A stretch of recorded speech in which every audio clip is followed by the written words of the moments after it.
ಕಾಂಗ್ರೆಸ್ನಲ್ಲಿ ಕುರ್ಚಿ ಫೈಟ್ ಮತ್ತಷ್ಟು ರೋಚಕತೆ ಪಡೆದುಕೊಳ್ತಾ ಇದೆ. ಒಂದು ಕಡೆ ಸಿಎಂ ಪಟ್ಟಕ್ಕಾಗಿ ಡಿಕೆಶಿ ಸೈಲೆಂಟ್ ಆಗಿ ಗೇಮ್ ಪ್ಲಾನ್ ಮಾಡ್ತಿದ್ರೆ, ಎತ್ತ ಬೆಳಗಾವಿ ಸಾಹುಕಾರ್ ದೆಹಲಿ ದಂಡಯಾತ್ರೆ ಮಾಡಿದ್ದಾರೆ. ಸತೀಶ್ ಜಾರಕಿಹೊಳಿ ದೆಹಲಿಗೆ ಹೋಗಿದ್ಯಾಕೆ? ಇದು ರಾಜಕೀಯ ಬದಲಾವಣೆ ಸುಳಿವ ಎಂಬ ಚರ್ಚೆ ಎದ್ದಿದೆ. ಈ ಕುರಿತು ಒಂದು ರಿಪೋರ್ಟ್ ಇಲ್ಲಿದೆ.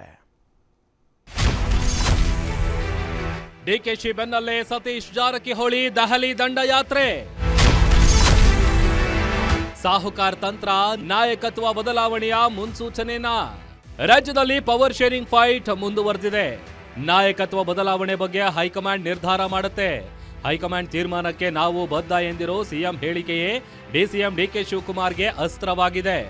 ಒಂದಾದರ ಮೇಲೆ ಒಂದರಂತೆ ಗಡುವು ನೀಡುತ್ತಿರುವ ಡಿಕೆ ಶಿವಕುಮಾರ್ ಶತಾಯ ಗತಾಯ ತಮಗೆ ಮುಖ್ಯಮಂತ್ರಿ ಹುದ್ದೆ ಸಿಗಲೇಬೇಕು ಅಂತ ಪಟ್ಟು ಹಿಡಿದಿದ್ದಾರೆ. ಈ ನಿಟ್ಟಿನಲ್ಲಿ ಹೈಕಮಾಂಡ್ ನಾಯಕರ ಮೇಲೆ ಮೇಲಿಂದ ಮೇಲೆ ಒತ್ತಡ ಹೇರ್ತಿದ್ದಾರೆ. ಅಸ್ಸಾಂ ವಿಧಾನಸಭೆ ಚುನಾವಣೆಯ ಉಸ್ತುವಾರಿ ವಹಿಸಿರುವ ಡಿಕೆ ಶಿವಕುಮಾರ್ ಇದರ ನೆಪದಲ್ಲಿ ಪಟ್ಟಕ್ಕಾಗಿ ಕಸರತ್ತು ಮಾಡ್ತಿದ್ದಾರೆ. ಡಿಕೆ ಶಿವಕುಮಾರ್ ಅಸ್ಸಾಂನಲ್ಲಿ ಹೈಕಮಾಂಡ್ ಜೊತೆಗೆ ಬ್ಯುಸಿಯಾಗಿದ್ರೆ, ದಿಢೀರಾಗಿ ಬೆಳಗಾವಿ ಸಾಹುಕಾರ್ ಸತೀಶ್ ಜಾರಕಿಹೊಳಿ ದೆಹಲಿ ಪ್ರವಾಸ ಕೈಗೊಂಡಿದ್ದಾರೆ. ತಮ್ಮ ಆಪ್ತ ಶಾಸಕರೊಂದಿಗೆ ದೆಹಲಿಗೆ ತೆರಳಿರೋ ಸತೀಶ್ ಜಾರಕಿಹೊಳಿ ದೆಹಲಿಯಲ್ಲಿ ಶಕ್ತಿ ಪ್ರದರ್ಶನ ನಡೆಸಿದ್ದು, ಕೆಪಿಸಿಸಿ ಅಧ್ಯಕ್ಷ ಸ್ಥಾನ ಬದಲಾವಣೆಗೆ ಪಟ್ಟು ಹಿಡಿದಿದ್ದಾರೆ.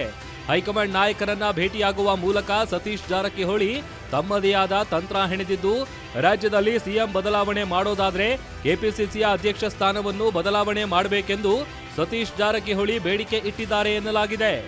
ಒಟ್ನಲ್ಲಿ ಡಿಸಿಎಂ ಡಿಕೆ ಶಿವಕುಮಾರ್ ಸೈಲೆಂಟ್ ಗೇಮ್ಗೆ ಬೆಳಗಾವಿ ಸಾಹುಕಾರ್ ಸತೀಶ್ ಜಾರಕಿಹೊಳಿ ಚೆಕ್ಮೇಟ್ ಇಟ್ರಾ ಎನ್ನೋ ಪ್ರಶ್ನೆ ಮೂಡ್ತಿದೆ. ಇಬ್ಬರು ನಾಯಕರ ನಡುವಿನ ಮುಸುಕಿನ ಗುದ್ದಾಟಕ್ಕೆ ಹೈಕಮಾಂಡ್ ಹೇಗೆ ರಿಯಾಕ್ಟ್ ಮಾಡುತ್ತದೆ ಅನ್ನೋದನ್ನ ಕಾದು ನೋಡಬೇಕು. Durgesh Nayak, political bureau, guarantee news, Bengaluru.